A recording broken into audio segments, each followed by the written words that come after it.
For this lesson, what we're going to be looking at is some of the basic concepts of being the president and the vice president. Alright, qualifications to become president. According to Article 2, Section 1 of the Constitution, the formal requirements to become president are: you must be a natural-born citizen of the United States, you must be at least 35 years old, you must have been a resident of the U.S. for at least 14 years before taking office. So, think about that. Natural-born citizen, say you decide to move abroad after you've been born, you're 21 years old, you move abroad, you have to come back into the United States and live here for at least 14 years before you can then take office. These same requirements apply to the vice president, because obviously if the president dies, then the vice president becomes president. Some of the informal requirements to become president are the following. 1. Governmental experience. You're generally not going to elect somebody to the presidency unless they have some form of previous governmental experience, whether they're a senator, a representative, a governor, some sort of thing like that. Now, we have elected former generals in the past to become president, but those are individuals that are used to working within the government. They are used to having to go through chain of command. They're used to having to do all these leadership things. So that would definitely fall under that category. You generally have to have access to a large amount of money. The amount of money that it takes to run for political office now is unbelievable, especially when we look at the presidency. If we look at just the 2012 election, Mitt Romney and Barack Obama both spent over $1 billion apiece to run for president.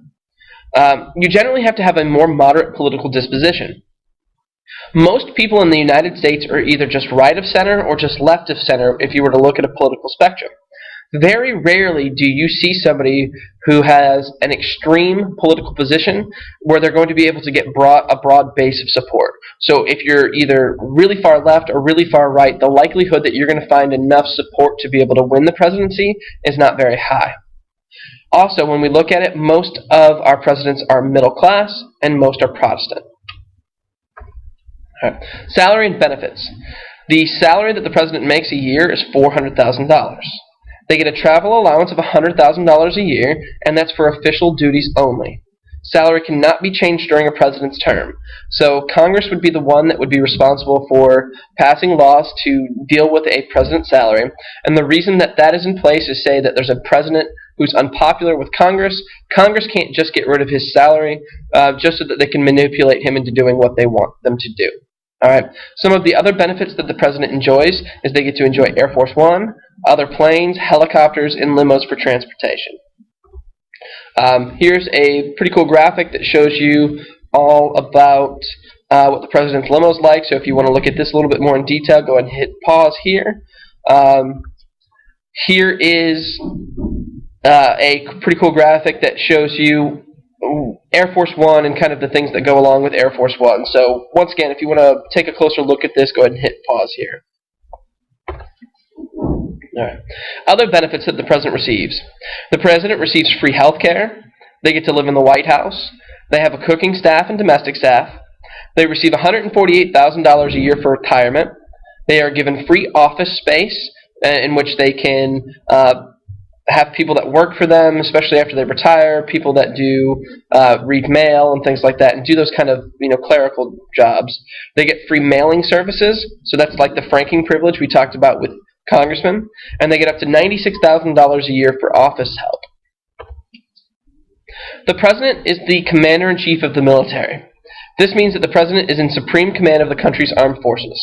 So even if the president has never had any military experience before in their life, they still get to dictate the types of policies that are going to exist within the military. The president is in charge of war and peacetime strategies of the armed forces. So they're going to determine what we focus on. This is also a big deal because the president is also in charge of foreign policy.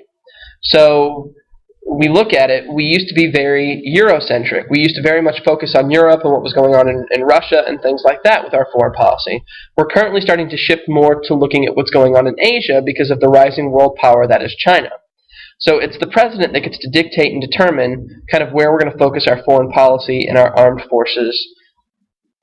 All right. Presidents also appoint heads of executive departments. So EPA, NSA, FBI, CIA, those places, the Department of Agriculture, Department of Defense, they're going to appoint all of those executive department heads.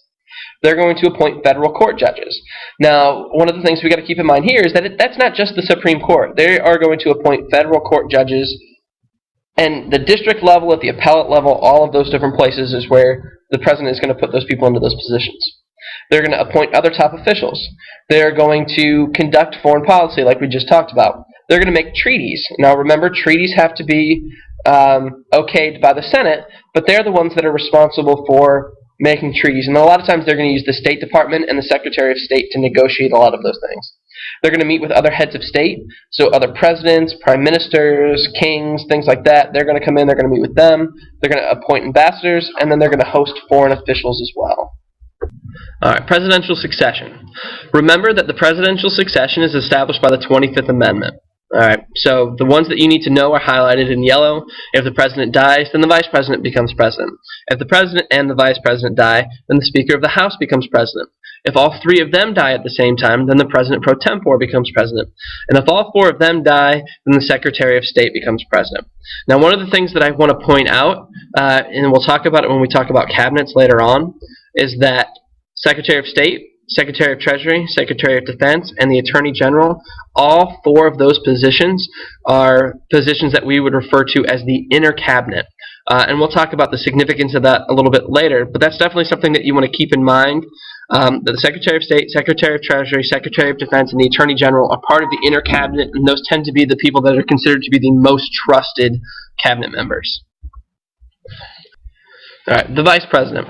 The Vice President is the President of the Senate. And remember, we talked about all of those concepts when we talked about the congressional branch. All right, so Vice Presidents have very little, if no authority at all. Really, the Vice Presidency is a pretty thankless job, and there's very little that the Vice President does unless the President allows them to do something. If you look at really early vice presidents, they have very, very little role within how the government actually works. More recent vice presidents, like Joe Biden and Dick Cheney, they've had much more expanded roles. But really, for the most part, they don't do much, and they have very little to no constitutional authority. But one of the big ideas within this, though, is that they are just one breath away from becoming President of the United States.